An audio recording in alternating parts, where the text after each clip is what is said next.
So this is the masthead of William Lloyd Garrison's original abolitionist newspaper, but it's colorized because it's the Liberator dot today.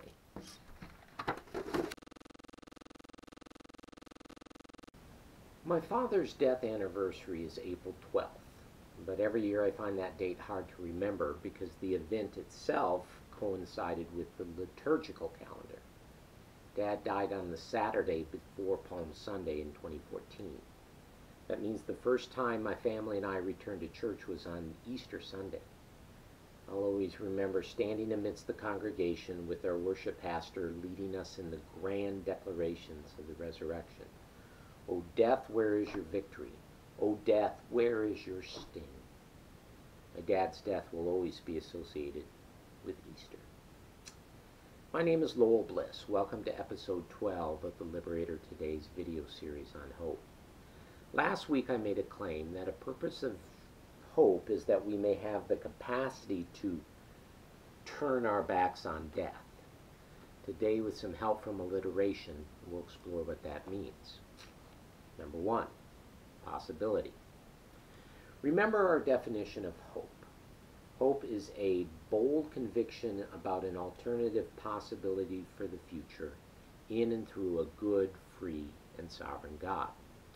We quoted William Stringfellow last week. Death is such a pervasive reality that it makes exclusive claims.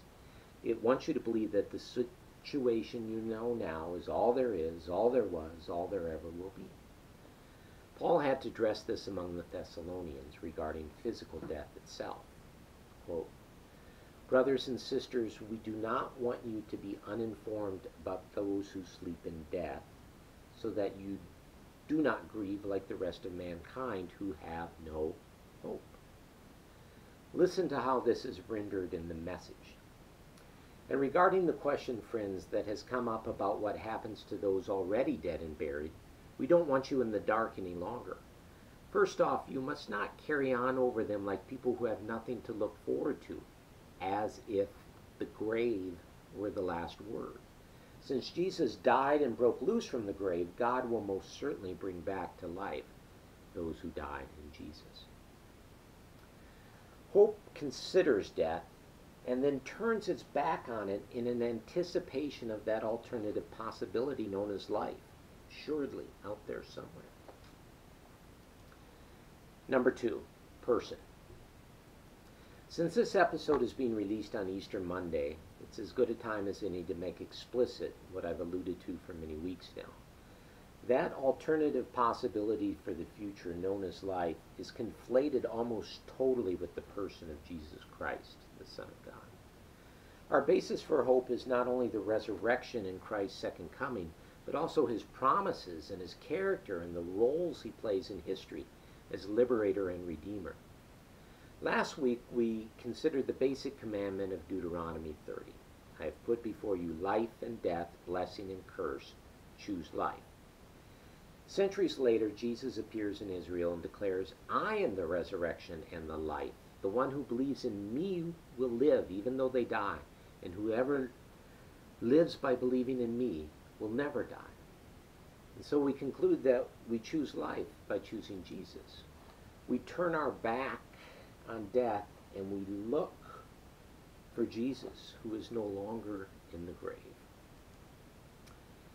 We have this whole year to elaborate on these statements, but today let me refer to other ways that the phrase to turn one's back on death can be used. For instance, number three, protest. We can turn our backs on death in protest. We saw this at the latest climate summit, COP23 in Bonn, Germany. Having announced their intention to withdraw the U.S. from the Paris Agreement, the Trump administration organized only one event at the summit, a panel entitled The Role of Clean Fossil Fuels in Climate Mitigation. It was a deadly display of cynicism. A group of young people packed the room, and when the panel began, they all stood up, turned around, turned their backs to the panel. Hope feels death at the same time it disdains it. Death has nothing that hope needs to hear. Since Christ is put to death, then death is a poser, a usurper, a fraud. Walter Brueggemann and Jacques Ellul both will have much to say about hope as protest. Finally, number 4, protection. Another way we use the phrase is the advice we give to people who encounter something like a dangerous dog. Don't turn your back on him, we say. In other words, keep up your guard, be hyper vigilant. In hope's case, however, we are encouraged to turn our back on death because God has our back. He has death covered. And should death sneak up on us, the time of our death, the means of our death, the various foretaste of death and something that overcomes us, it doesn't catch God by surprise. Turning our back on death is a restful belief that God will protect our vulnerability. Since we often feel our vulnerabilities in our body, we can suggest a spiritual exercise. The next time you are praying about something deadly in your life, stand up and face it, and then slowly rotate away from it. Feel what muscles you use to turn. Notice how your field of vision changes. As you turn, pray a prayer of possibility, of person, of protest, or of protection. I'm Lowell Bliss, environmental missionary and climate activist. Thank you for visiting the Liberator today.